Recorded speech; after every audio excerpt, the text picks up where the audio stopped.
Hello friends, welcome to alchemia.easychem। आज के video में हम देखने जा रहे हैं structure of atom and concept of hybridisation. आज का वीडियो इस सीरीज़ का पहला वीडियो है। आगे आने वाले हमारे सभी लेक्चर्स के लिए आप हमारे चैनल को सब्सक्राइब करें और जितना ज़्यादा हो सके इस वीडियो को उतना ज़्यादा शेयर करें। तो आइए देखते हैं कि एक एटम क्या होता है या स्ट्रक्चर ऑफ एटम हम किसे कहते हैं। एटम सबसे पहले हम डिफाइन करेंगे।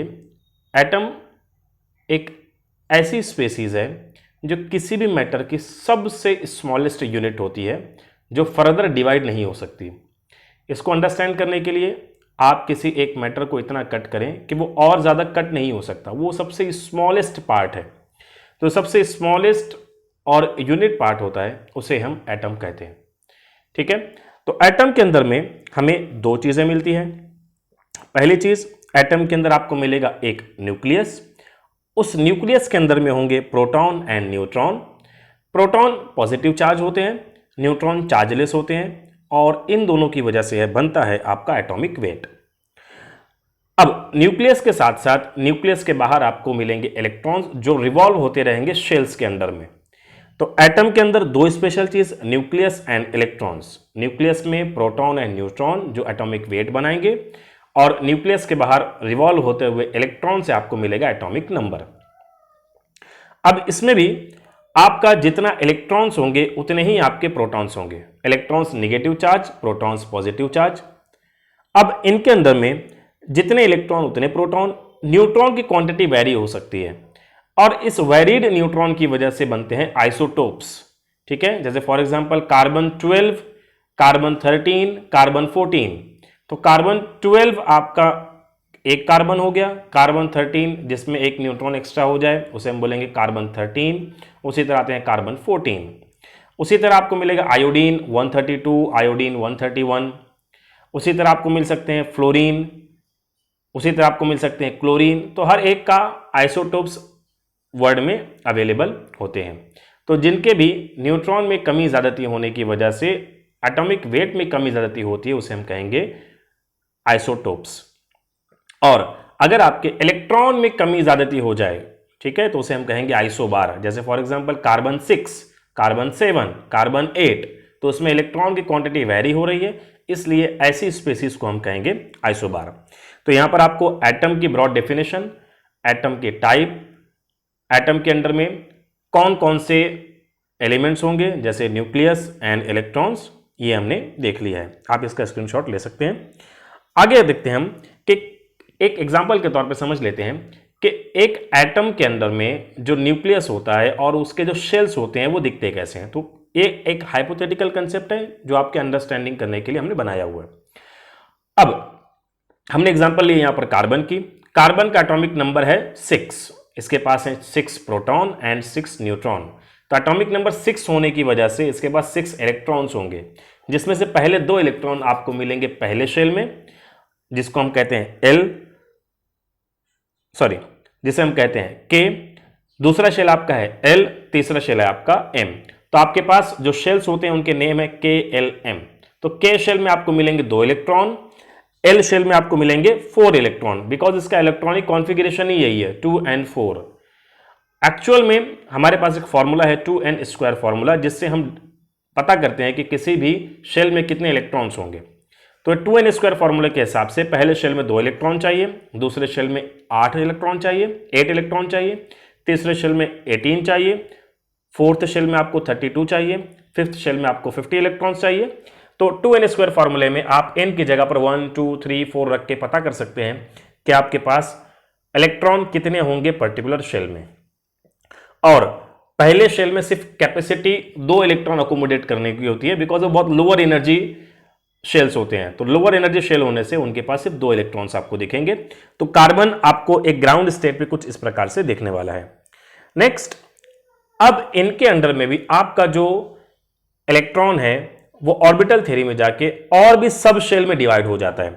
तो वो जो सब शेल्स डिवाइड होते हैं, तो पहले शेल में आपको सिर्फ एक सब शेल मिलेगा, दूसरे में 2 मिलेंगे, तीसरे में 3 मिलेगा, चौथे में 4 मिलेंगे, पांचवें में 5 मिलेंगे। तो आप जैसे जैसे इंक्रीज करते जाओगे वैसे वैसे आपके सब शेल इंक्रीज होते जाएंगे।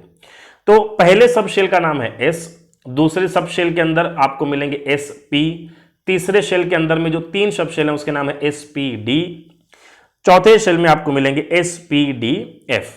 तो s इलेक्ट्रॉन हमेशा 2 होते हैं, चाहे वो पहले शेल में हो, दूसरे में हो, तीसरे में हो, चौथे में हो, पांचवें में हो, छठे में हो, वो हमेशा 2 ही मिलेंगे आपको, और हर शेल के अंदर ये अवेलेबल होते हैं। p आपको 6 मिलेंगे, और स्पेशल चीज ये आपको सेकंड शेल से मिलना शुरू होते हैं। अगर इसमें कुछ कमी ज्यादती हो जाती है तो उसके हिसाब से वैलेंसी का कम ज्यादा होना आपको वहां समझ में आएगा। बट यहां पर अभी आपके पास थर्ड शेल में भी p मिलेगा, फोर्थ में p मिलेगा, 5 में भी मिलेगा, पहले में नहीं मिलेगा बस। उसी तरीके से तीसरे के ऑनवर्ड आपको d ऑर्बिटल मिलेगा, चौथे के ऑनवर्ड आपको f ऑर्बिटल मिलेगा। तो इस तरह से आपके ऑर्बिटल्स आपके सब शेल के अंदर में डिवाइड होते हैं। तो आइए देखते हैं कि आपके जो शेल 1 है उसकी एनर्जी सबसे कम होती है, ठीक है, इसीलिए उसमें 2 इलेक्ट्रॉन। शेल 2 में थोड़ी सी ज्यादा होती है, इसके लिए 8 इलेक्ट्रॉन। शेल 3 में आपके पास उससे ज्यादा होती है, जिसका नाम m है, उसमें होते हैं 18 इलेक्ट्रॉन्स। नाउ 18 इलेक्ट्रॉन का एनर्जी लेवल डायग्राम आपके सामने अवेलेबल है कि शेल 1 में कम है, शेल 2 में आपके पास 8 इलेक्ट्रॉन है, शेल 3 में आपके पास 18 इलेक्ट्रॉन्स अवेलेबल हैं। तो एनर्जी लेवल डायग्राम आपका अवेलेबल है, आप इसका स्क्रीनशॉट ले सकते हैं। अब इसमें भी अगर आपके इलेक्ट्रॉन अगर कम ज्यादा होते हैं तो इलेक्ट्रॉन ग्राउंड स्टेट से एक्साइटेड स्टेट पे जाता है, जिसे हम ट्रांजिशंस कहते हैं, और वो आपको यूज होता है यूवी के अंदर, ठीक है, जहां पर आपको सिग्मा, पाई और ईटा इलेक्ट्रॉन्स मिलते हैं। जो सिग्मा, पाई और ईटा इलेक्ट्रॉन्स हम आगे मैं आपको अंडरस्टैंड करवाने वाला हूं कि सिग्मा इलेक्ट्रॉन से सिग्मा बॉन्ड कौन सा होगा, पाई इलेक्ट्रॉन कौन से होंगे, या पाई बॉन्ड कौन सा होगा, या ईटा इलेक्ट्रॉन कौन से होने वाले हैं। ये वीडियो के लास्ट तक आप बने रहें, आपको आगे जब हम बॉन्ड थ्योरी पढ़ेंगे उसमें आपको अच्छे से अंडरस्टैंड हो जाएगा, या हाइब्रिडाइजेशन के अंदर में ये बहुत अच्छे से अंडरस्टैंड हो जाएगा। तो आपके पास सबसे इंपॉर्टेंट चीज कि आपका जो साइज एंड शेप्स होंगे, एनर्जी अरेंजमेंट, ये बहुत इंपॉर्टेंट चीजें हैं। तो आपका साइज क्या होगा, शेप क्या होगा, या उनका अरेंजमेंट क्या होने वाला है, वो कहां पर रहने वाले हैं, उनका ओरिएंटेशन क्या होने वाला है, इन सब के लिए आपको एक स्पेशल चीज है क्वांटम नंबर्स, वो पता होने चाहिए। तो आइए देखते हैं कि क्वांटम नंबर्स क्या होंगे। उससे पहले हम देख लेते हैं कि एक s ऑर्बिटल किस तरह से दिखता है। तो s ऑर्बिटल आपको कुछ इस प्रकार से ही दिखेगा कि वो s शेप में रिवॉल्व होता है, इसके लिए हमने उसका नाम दे दिया s ऑर्बिटल। वो 2 होते हैं, इसका नाम उनका 1s2, 2s2, 3s2, जिनके इंटरनल साइड में एनर्जी कम होती है और आउटर साइड में एनर्जी ज्यादा होती है। तो आपका इलेक्ट्रॉन डेंसिटी इंटरनल में आपको कम मिलेगी और बाहर आपको इलेक्ट्रॉन डेंसिटी हाई मिलने वाली है। उसी तरह से आपके पास p ऑर्बिटल्स होते हैं, जो एक्चुअल में होते हैं 6। उनके अंदर में भी डंबल शेप में रिवॉल्व होने की प्रॉपर्टी होती है, p शेप में दिखते हैं हमें, ठीक है। तो आपके पास इनमें भी सेम, इंटरनल में आपकी इलेक्ट्रॉन डेंसिटी कम होगी, बाहर ज्यादा होगी, और ये कुछ p शेप या डंबल शेप में आपको घूमते हुए नजर आएंगे।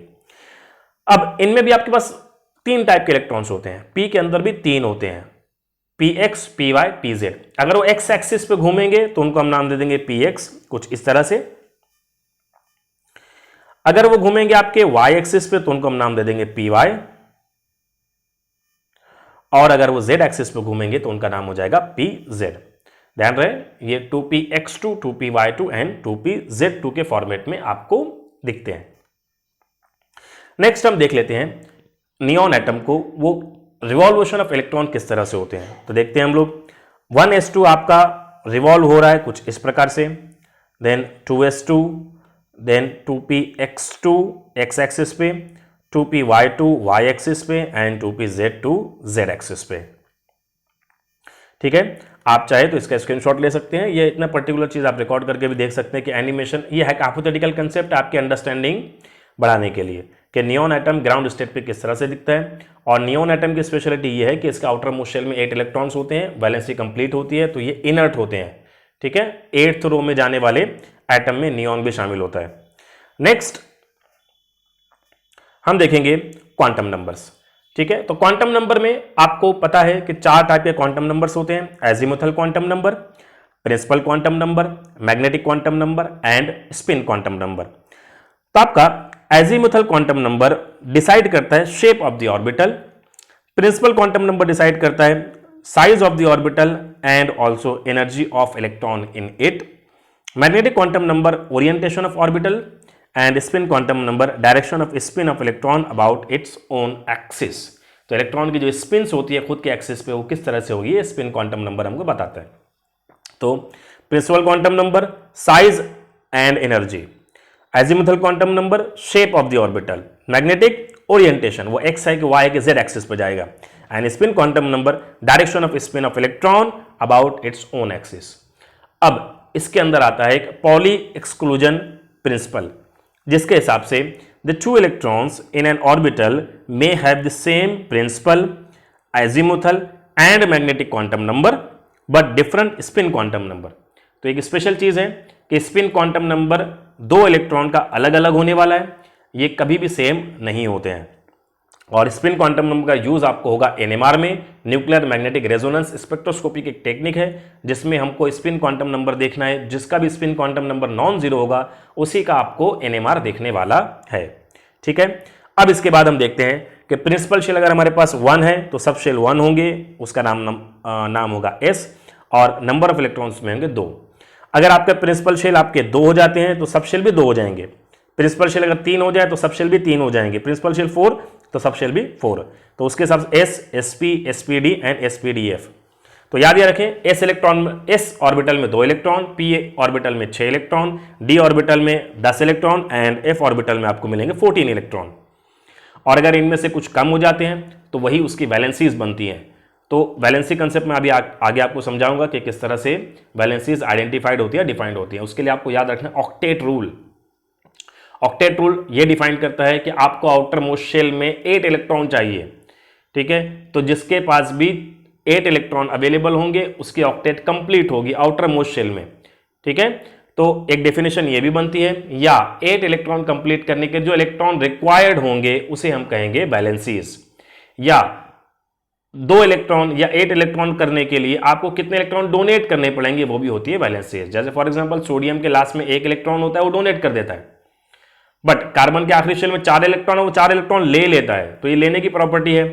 बट ये अपने 4 इलेक्ट्रॉन लेने के साथ में म्यूचुअली इलेक्ट्रॉन को शेयर करता है कार्बन, और म्यूचुअली शेयर करने की वजह से इसके अंदर बनता है कोवैलेंट बॉन्ड कार्बन में। बट सोडियम अपना 1 इलेक्ट्रॉन डोनेट करता है जिससे उस पर चार्ज आता है पॉजिटिव, और उसको क्लोरीन अगर फॉर एग्जांपल लेता है तो उस पर चार्ज आएगा निगेटिव। तो यहां पर आपका बॉन्ड बनेगा आयोनिक बॉन्ड। तो पॉजिटिव एंड निगेटिव चार्ज की वजह से जो बॉन्ड बनता है उसको हम कहते हैं आयोनिक बॉन्ड।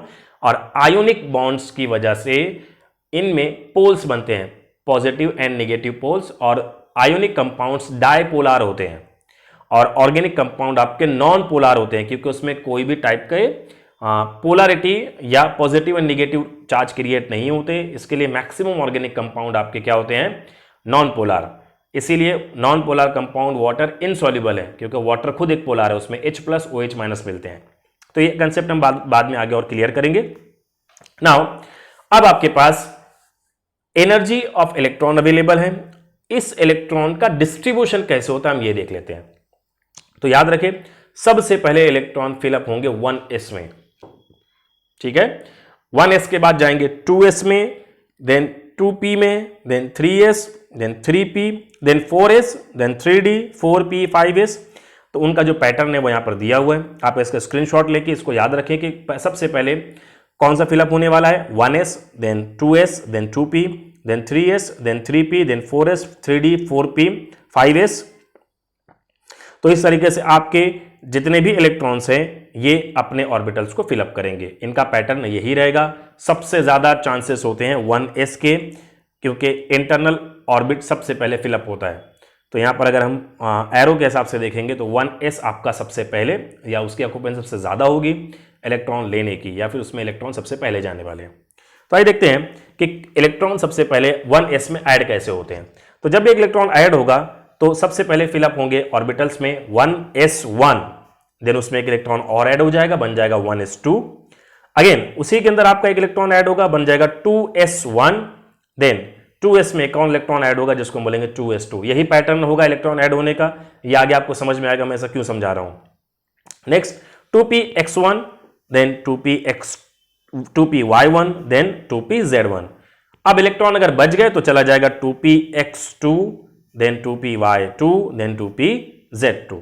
ठीक है, और इसी मेथड से और इसी सीरीज में इलेक्ट्रॉन्स ऐड होते हैं। इसके बाद इलेक्ट्रॉन अगर बच गए तो वो चले जाएंगे 3s में, 3s1 then 3s2 then 3p6 में भी 3px1 3py1 3pz1 और so on. Example of carbon हम देखते हैं। कार्बन के अंदर में आपको सबसे पहले मिलेगा 1s1 then 1s2 then 2s1 and 2s2। Next जो इलेक्ट्रॉन बच जाएंगे वो ऐड होंगे 2px1 देन 2py1। तो रिमेंबर, इसी वजह से आपने तो ये बहुत सारे स्टूडेंट्स से कंफ्यूजन क्रिएट करते हैं कि 2px1 क्यों है, 2px2 क्यों नहीं हो गया।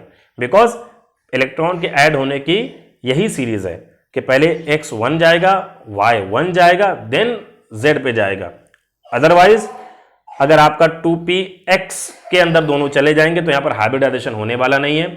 तो ध्यान से सबसे पहले 1s1 1s2 then 2s1 2s2 then 2px1 and 2py1। इसे हम देख लेते हैं कार्बन को ग्राउंड स्टेट पे वो कैसा दिखता है। तो देख लेते हैं कार्बन ग्राउंड स्टेट पे कैसा दिख रहा है। पहले 1s2 घूम रहा है मस्त बिल्कुल अच्छी से। नेक्स्ट 2s2 घूमेगा आपका, देन 2px1 देन 2py1।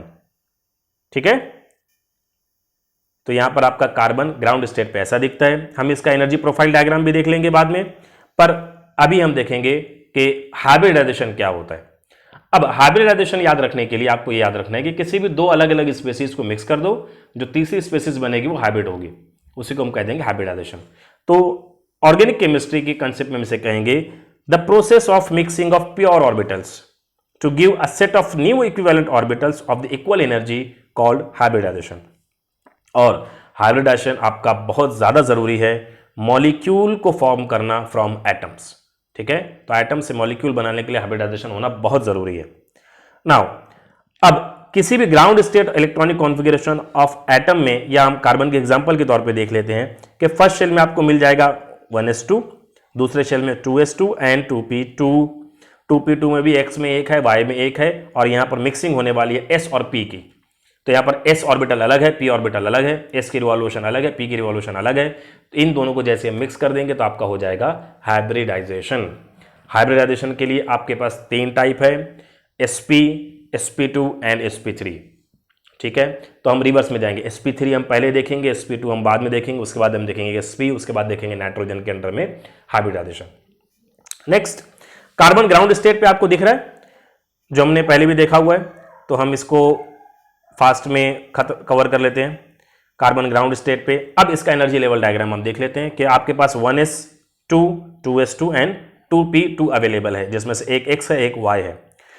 अब होता क्या है हाइब्रिडाइजेशन में, सबसे पहले होगा excitation of one electron from 2s to 2pz, क्योंकि 2pz आपको मिलेगा एक्साइटेड स्टेट पर, मतलब वो आपकी क्या रहेगी, इलेक्ट्रॉन की एक्साइटेड स्टेट है। तो ग्राउंड स्टेट पे 2pz एम्प्टी रहेगा, बट एक्साइटेड स्टेट पे एक s इलेक्ट्रॉन अपनी पोजीशन छोड़ के शिफ्ट हो जाएगा z पर। ठीक है, हम देख लेते हैं वो भी क्या हो गया। 2s का एक इलेक्ट्रॉन उठ के कहां चला गया, 2pz में, और 2pz में जाने के बाद एनर्जी लेवल डायग्राम में भी हम देखेंगे कि क्या होगा। 2s से चला गया 2pz में। हम उसको देख लेते हैं कि एक्चुअल में एक हाइपोथेटिकल कंसेप्ट किस तरह से दिखेगा एटम के अंदर में, हम ये भी देख लेते हैं कि एक इलेक्ट्रॉन फ्रॉम s से उठ के कहां चला गया, z में। देख लेते हैं, ये इलेक्ट्रॉन आपका उठ के कहां चला गया, 2pz में। और इस 2pz में जाने के बाद अगला प्रोसेस होगा कि भाई क्या हो गया कि p ऑर्बिटल ने s ऑर्बिटल का एक इलेक्ट्रॉन ले लिया। ये एक सिंपल कंसेप्ट आप याद रखो। अब s बोलेगा कि मेरे एक इलेक्ट्रॉन वहां गए, मैं उसके 3 इलेक्ट्रॉन ले लूंगा। तो ये जब प्रोसेस होगा एक, ठीक है, अभी तो कार्बन एक्साइटेड स्टेट पे है, और अगले स्टेप में क्या होगा कि s क्या करेगा, उठा लेगा 3p को। अब क्या हो गया, मिक्सिंग किसकी हुई, एक s और 3p की मिक्सिंग हुई। ठीक है, तो इसको हम नाम देंगे sp3, क्योंकि यहां पर एक s है और 3p, 1s एंड 3p जब आपस में मिक्स होते हैं तो उसकी वजह से बनता है sp3 हाइब्रिडाइजेशन या sp3 हाइब्रिडाइज्ड। ठीक है, तो आपके जो ऑर्बिटल्स हैं वो sp3 हाइब्रिडाइज्ड यहां पर हो गए। हम एनर्जी लेवल डायग्राम में भी देख लेंगे। अब क्या हो गया, sp3 हाइब्रिडाइज्ड हो गए, 4 इलेक्ट्रॉन आपके एक साथ आ गए। अब क्या होगा, आपके पास क्या है, sp3 हाइब्रिडाइज्ड ऑर्बिटल्स अवेलेबल है और इन ऑर्बिटल्स में ऐड हो जाते हैं 4 हाइड्रोजन, बिकॉज आपको पता है हाइड्रोजन के पास सिर्फ एक इलेक्ट्रॉन है और इसको डबलेट कंप्लीट करने के लिए एक इलेक्ट्रॉन की नीड है। तो ये क्या करता है, म्यूचुअली शेयर करता है अपना इलेक्ट्रॉन विद कार्बन के इलेक्ट्रॉन, जो एक्साइटेड स्टेट में क्या हो चुका है, मर्ज हो चुका है, हाइब्रिडाइज्ड हो चुका है। तो यहां पर आपके ऐड होंगे, सबसे पहले एक इलेक्ट्रॉन हाइड्रोजन से ऐड होगा आपका कार्बन पे, तो इलेक्ट्रॉन इलेक्ट्रॉन आपस में म्यूचुअल शेयरिंग करके कोवैलेंट बॉन्ड बनाएंगे और यहां पर आपका बनेगा सिग्मा बॉन्ड, जिसमें आपके पास S और P, SP, जब S एंड SP मिलते हैं तब सिग्मा बॉन्ड बनता है और यहां पर वही प्रोसेस हो रहा है और यहां पर आपका बनेगा हाइब्रिडाइजेशन sp3, जिसमें सिर्फ सिग्मा बॉन्ड बनने वाला है, जिसको आम टर्मिनोलॉजी में हम कहते हैं CH4 मीथेन या अल्केन का फॉर्मेशन। तो हाइब्रिडाइजेशन होने की वजह से अल्केन बना या मीथेन बना, ठीक है। अगर हाइब्रिडाइजेशन नहीं होता तो मीथेन गैस कभी बनती ही नहीं, पर यहां पर हाइब्रिडाइजेशन हो रहा है इसीलिए मीथेन गैस बनती भी है। डन। अब हम देख लेते हैं sp2 हाइब्रिडाइजेशन। याद ये रखना है कि कोई भी हाइब्रिडाइजेशन में एक्साइटेड इलेक्ट्रॉन्स सबसे पहले एक्साइट होंगे फ्रॉम 2s से pz पे, ठीक है। 2pz पे सबसे पहले एक्साइटेशन की स्टेप होगी और ये स्टेप हमेशा कॉमन रहने वाली है। अब याद ये रखना है कि sp3 हमेशा एक कार्बन, दो कार्बन, तीन कार्बन में होता है जहां सिंगल बॉन्ड बनते हैं, बट sp2 के लिए रिक्वायरमेंट है मिनिमम 2 कार्बन की। एक कार्बन में sp2 हाइब्रिडाइजेशन नहीं होता, sp भी नहीं होता। तो हम देखेंगे पहले स्टेप एक्साइटेशन की सेम है, बट एक्साइटेशन होने के बाद अब मिक्सिंग क्या होती है कि s ऑर्बिटल मिक्स होता है 2p के साथ। वो बोलता है मेरा एक इलेक्ट्रॉन लिया, मैं तुम्हारा 2 इलेक्ट्रॉन ले लूंगा। तो s क्या करता है, 2p ऑर्बिटल को उठा लेता है अपने पास, तो बन जाता है sp2 और एक को छोड़ देता है कि तू मुझे छोड़ के गया था, उसको वहीं छोड़ दिया, ठीक है। z ऑर्बिटल वो अपना बोलता है कि मेरा एक्साइटेशन होने के बाद में मुझे छोड़ के अगर दूसरी जगह गए हो तो मेरे पास वापस आओ ही मत, उधर ही रहो, ठीक है। और वो जो अनहाइब्रिड z ऑर्बिटल होता है उसके साथ किसी दूसरे की बॉन्डिंग होती ही नहीं है, उसको बॉन्ड बनाने के लिए दूसरा z ऑर्बिटल चाहिए। तो हमेशा याद रखना कि sp2 हाइब्रिडाइजेशन मिनिमम 2 कार्बन के बीच में होगा। हम देखते हैं अभी, ठीक है। sp2 हाइब्रिडाइज यहां पर हो रहा है, मिक्सिंग भी आपकी होगी और यहां पर आपका कलर चेंज हो गया, z का हल्का पिंक कलर का आपको दिख रहा है। यहां पर आप बस 3 मिक्स हुए, एक s 2p और z ऑर्बिटल आपका एम्प्टी रह गया।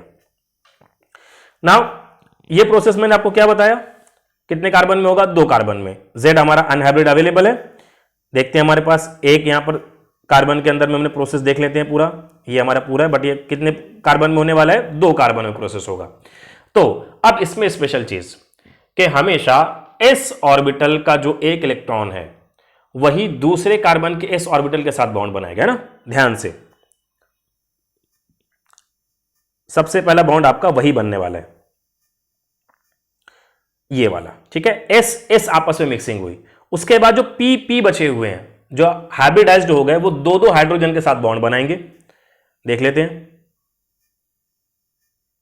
तो कार्बन के टोटल कितने बॉन्ड बन गए अभी, 2 हाइड्रोजन और एक आपस में बॉन्ड बन गया। अब एक जो अनहाइब्रिड z ऑर्बिटल बचा है उसके साथ हाइड्रोजन भी नहीं जाता, ठीक है। कोई हाइड्रोजन किसी भी p z ऑर्बिटल या अनहाइब्रिड के साथ बॉन्ड नहीं बनाता, इसलिए z ऑर्बिटल हमेशा अपने z ऑर्बिटल या z आपस में मिक्स होकर एक पाई क्लाउड बनाते हैं। क्या बनाते हैं, एक पाई क्लाउड, कुछ इस तरह से, ठीक है। और ये वाला जो बॉन्ड होता है ये होता है पाई बॉन्ड। बिल्कुल ध्यान से याद रखना कि z ऑर्बिटल आपस में मिक्स के पाई बॉन्ड बनाते हैं ना, पाई बॉन्ड के लिए रिक्वायरमेंट है p इलेक्ट्रॉन की। सिग्मा बॉन्ड के लिए sp दोनों चलेंगे, but p orbital pi orbital बनाने के लिए या फिर पाई बॉन्ड बनाने के लिए आपको p ऑर्बिटल की नीड पड़ती है और इन्हीं इलेक्ट्रॉन को हम बोलते हैं p इलेक्ट्रॉन्स।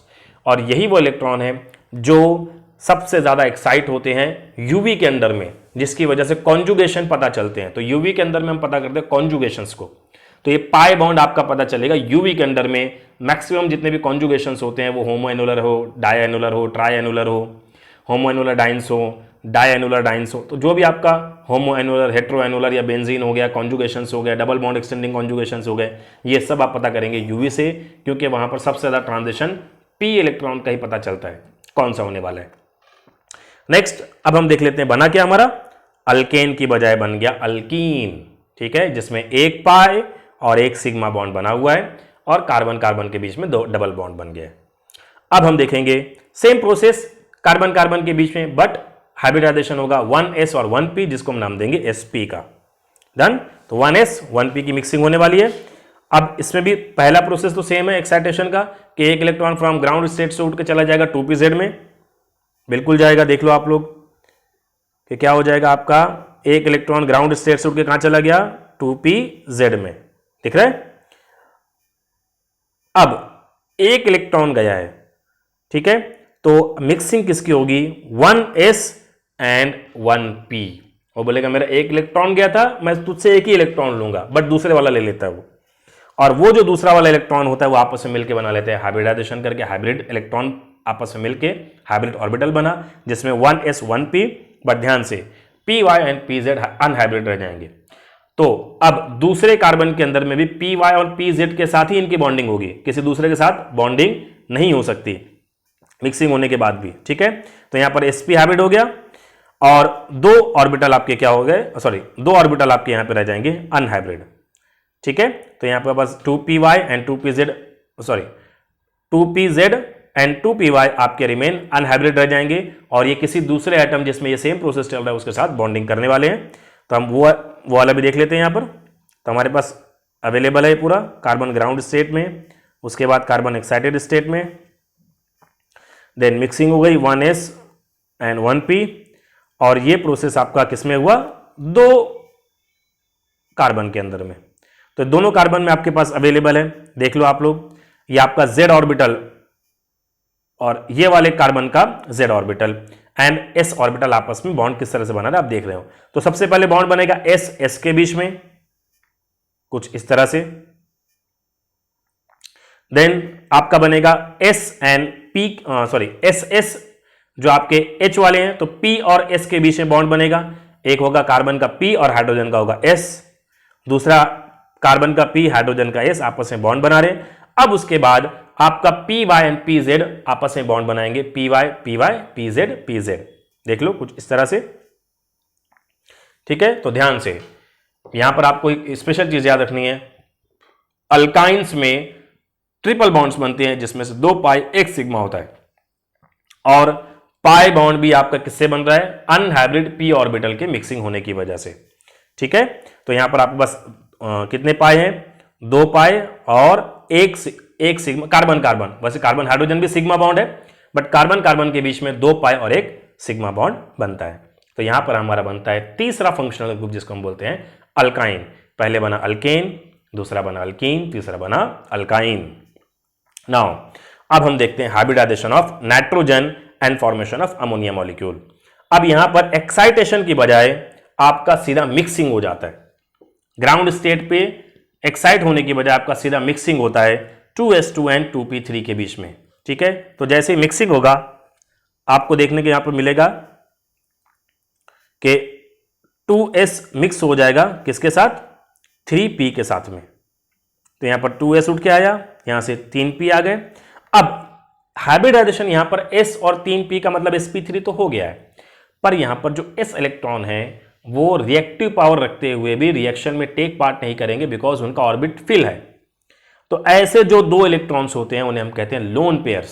क्या कहते हैं हम, लोन पेयर्स। ध्यान से, वही इलेक्ट्रॉन्स लोन पेयर्स होंगे जो हाइब्रिडाइजेशन में टेक पार्ट तो करेंगे बट रिएक्शन में टेक पार्ट नहीं करने वाले, और जो बाकी के 3 ऑर्बिट्स होंगे वो 3 हाइड्रोजन को लेके बना लेंगे NH3, कुछ इस तरह से आप लोग देख सकते हैं, ठीक है। आप इसका स्क्रीनशॉट लेना चाहें तो ले सकते हैं। ऊपर आपके लोन पेयर घूमते हुए दिख रहे हैं और ये लोन पेयर रिएक्शन में टेक पार्ट करते हैं। ध्यान से, ये बाद में जो रिएक्शंस होती है जिसमें न्यूक्लियोफिलिक एडिशन हो जाए, या यही लोन पेयर आपके हाइड्रोजन बॉन्डिंग बनाने में यूज होते हैं, क्योंकि इनमें रिएक्टिव पावर तो होती है पर ये हाइब्रिडाइजेशन में टेक पार्ट करते नहीं है, वहां पर कोई रिएक्शन इनकी होती नहीं, बट इनमें रिएक्टिव पावर बहुत ज़्यादा होती है। इसीलिए हाइड्रोजन बॉन्ड बनाने में या ये किसी भी कार्बोनिल ग्रुप पर अटैक करने में, जैसे अमाइन प्लस कार्बोक्सिलिक एसिड, इन दोनों की अगर रिएक्शन होती है तो पेप्टाइड बनता है, अमाइड बॉन्ड बनता है, जो पेप्टाइड बॉन्ड या प्रोटीन के अंदर अवेलेबल्स होते हैं। तो ध्यान से इनको आपको ध्यान रखना है कि लोन पेयर कहाँ होते हैं। तो नाइट्रोजन पे 1 लोन पेयर होता है, ऑक्सीजन पे 2 लोन पेयर होते हैं, सल्फर पे कभी कभी सल्फर पे 2 लोन पेयर आते हैं, कभी वो नहीं रहते। फ्लोरीन, क्लोरीन, ब्रोमीन, आयोडीन, इन सब पे आपको 3 लोन पेयर मिलेंगे, इसीलिए OP डायरेक्टर्स होते हैं। तो वो सब जो बेसिक कंसेप्ट है हम एक लेक्चर और बना लेंगे जिसके अंदर हम बता देंगे कि लोन पेयर की वजह से क्या क्या चीज़ें होने वाली है। ठीक है, तो आपका एक NH3 विथ 1 लोन पेयर यहाँ पर अवेलेबल है। नेक्स्ट इंपॉर्टेंट चीज़ हमने लॉन्च किया हुआ है alchemia.easychem ऑनलाइन कोचिंग इंस्टीट्यूट, और इस ऑनलाइन कोचिंग इंस्टीट्यूट में हम प्रिपरेशन करवाने वाले हैं केमिस्ट्री सब्जेक्ट गवर्नमेंट कॉलेज में या गवर्नमेंट सीट्स के लिए, गवर्नमेंट एग्जाम्स के लिए जो भी केमिस्ट्री सब्जेक्ट्स होते हैं उन सब के लिए। दूसरा, preparation of chemistry subjects of regular and backlog students of D pharmacy, B pharmacy, M pharmacy, BSc, medical, paramedical, nursing, इन सभी सब्जेक्ट्स में या इन सभी कोर्सेस में जो भी केमिस्ट्री के सब्जेक्ट्स हैं उन सभी की प्रिपरेशन ऑनलाइन हमने स्टार्ट की हुई है। अगर आपको लगता है कि आपको केमिस्ट्री सीखना है तो आप हमसे कांटेक्ट करके केमिस्ट्री सब्जेक्ट्स में महारत हासिल कर सकते हैं, या आपका बैकलॉग लग गया या रेगुलर सब्जेक्ट्स में भी अगर आपको कोई प्रॉब्लम है तो आप हमसे कांटेक्ट कर सकते हैं। 11th 12th की जो केमिस्ट्री है उसको एकदम इंटरेस्टिंग बना के इजी वे में समझा के बच्चों का प्रिपरेशन भी करवाया जाता है। तो अगर आपको लगता है कि केमिस्ट्री सब्जेक्ट्स में आपको नॉलेज चाहिए, आपको इजीली उसको सीखना है, और केमिस्ट्री जो बहुत टफ सब्जेक्ट्स लोगों को लगते हैं ऐसा कुछ है नहीं, एक्चुअल में बहुत आसान वे में आपको सिखाया जाएगा। साथ में जो एडवांस एम फार्मेसी या MSc के लोग हैं उनको अगर एडवांस लेवल पर KVSAR ड्रग डिज़ाइनिंग और डॉकिंग स्टडीज़ वगैरह करनी है तो वो भी आप हमसे कांटेक्ट करके करवा सकते हैं। या अगर आपको सॉफ्टवेयर लर्न करना है VLife MDS तो उसकी हम ट्रेनिंग भी आपको करवा देंगे, और अगर आपका प्रोजेक्ट वर्क है तो वो भी हो जाएगा। माई सेल्फ ज़ियाउल हक, और करंटली मैं असिस्टेंट प्रोफेसर हूँ Maulana Azad university, faculty of pharmacy, Jodhpur में। तो ये मेरी कॉन्टैक्ट डिटेल्स हैं। अगर आपको केमिस्ट्री रिलेटेड कोई भी प्रॉब्लम्स हो, कोचिंग लगानी हो, या आपको ऑनलाइन ट्यूशन चाहिए, या सिर्फ डाउट्स क्लियर करने के लिए आपको सेशन चाहिए तो आप हमें कांटेक्ट कर सकते हैं। ये हमारा नंबर है, और आप हमको ईमेल कर सकते हैं alchemia.easychem@gmail.com पे। आगे आने वाले सभी वीडियोस के लिए आप हमारे चैनल को सब्सक्राइब करें और बेल आइकॉन को प्रेस करना बिल्कुल ना भूलें। इस वीडियो को मैक्सिमम लोगों तक पहुंचाइए ताकि structure of atom and concept of hybridisation सबका बिल्कुल आसानी से एक एनिमेशन और हाइपोथेटिकल कंसेप्ट के हिसाब से पॉइंट क्लियर हो सके। Thank you for watching the video. आप